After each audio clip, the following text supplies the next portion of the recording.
Okay, let's jump right in. We're talking about one of the most fundamental goals we have as a global community, achieving zero hunger.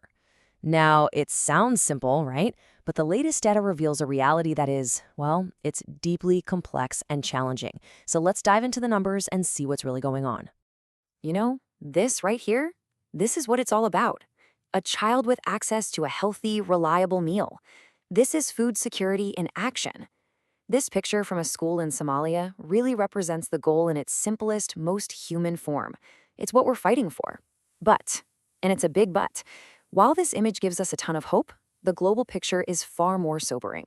Because for every child like her, there's this number 2.3 billion. In 2024, that's how many people were considered moderately or severely food insecure. I mean, that's about 28% of the entire world's population. It's just a staggering number, and it really sets the stage for the enormous challenge we're facing. So, here's our plan for today. We're going to start with what I'm calling the global hunger paradox. Then we'll take a deeper look at malnutrition, the hidden crisis. After that, we'll explore the economic squeeze on food, uncover a major disconnect in global investment, and finally, ask the big question. What is it going to take to get back on track?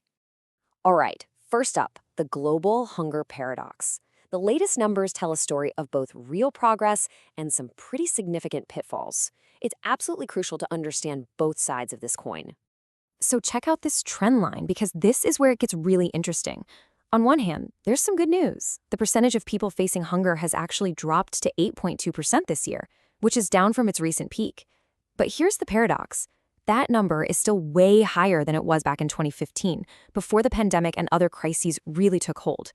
So, yeah, we're moving in the right direction again, but we've basically lost years of progress. And let's put that in human terms. Forget the percentages for a second. This means somewhere between 638 and 720 million individuals went hungry this year. The fact that there's even a range shows you how tough this is to measure. But no matter how you slice it, the number is just immense. And this progress, or the lack of it, is not spread out evenly at all. Hunger is a very regional story. While places like Southern Asia are actually seeing some great improvements, hunger is on the rise in Northern Africa and Western Asia. And in Sub-Saharan Africa, a staggering 22.3% of the population is facing hunger.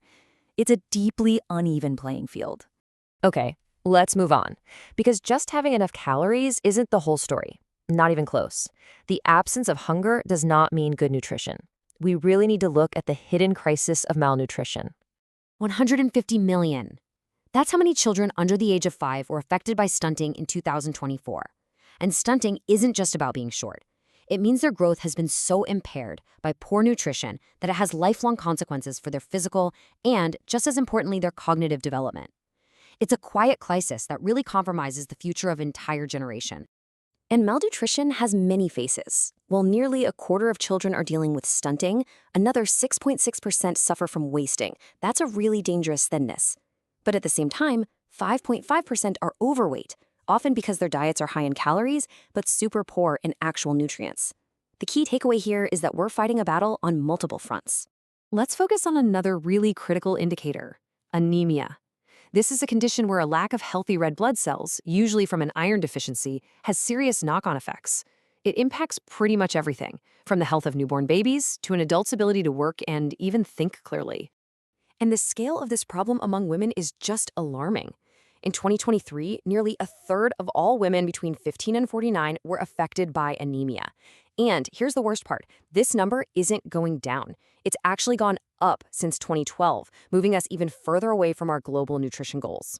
So this all comes down to the quality of food people can actually get their hands on. This slide shows a huge dietary diversity gap. While about 2/3 of women are getting a minimum variety of nutrients, look at the number for young children. Only 34%, just over a third, of toddlers are getting the diverse diet they desperately need for healthy development. This is a critical vulnerability at the most important stage of life.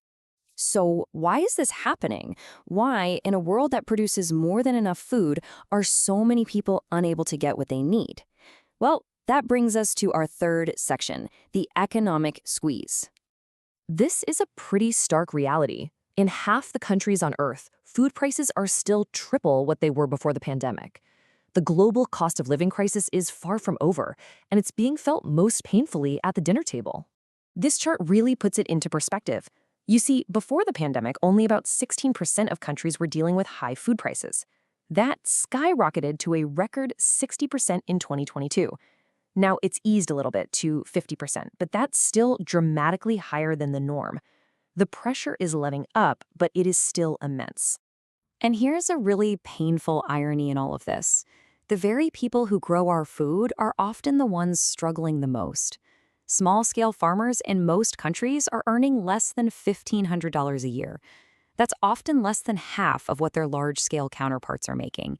They're literally feeding the world while being unable to escape poverty themselves.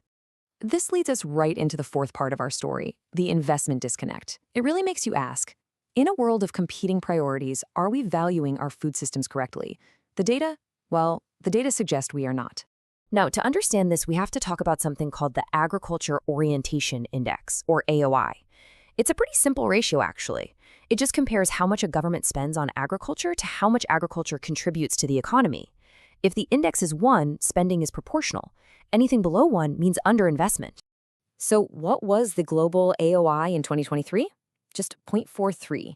What that means is that on a global scale, we're investing in agriculture at less than half the rate of its economic importance. And here's the really crucial part. This index has actually fallen since 2015. That gap is getting wider. And this slide shows you exactly where that disconnect is most severe. In the world's least developed countries, agriculture makes up a huge 18% of their entire economy. It's a massive part of their world. And yet, it receives only about 4% of government spending. This is a severe underinvestment in the very sector that could lift millions out of poverty and hunger. So after looking at all these challenges, the paradox, the hidden crisis, the economic squeeze, the investment gap, we get to our final and most important question: what's it going to take to fix this? Let's chart a path forward. The UN report is crystal clear on this. There's no single magic bullet, but there is a path.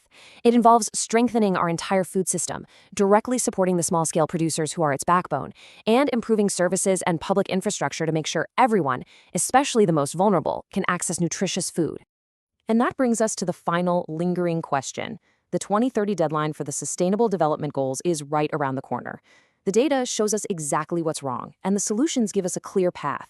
The real question is whether we, as a global community, can realign our priorities and find the political will to finally make zero hunger a reality for everyone. Thanks for joining this explainer.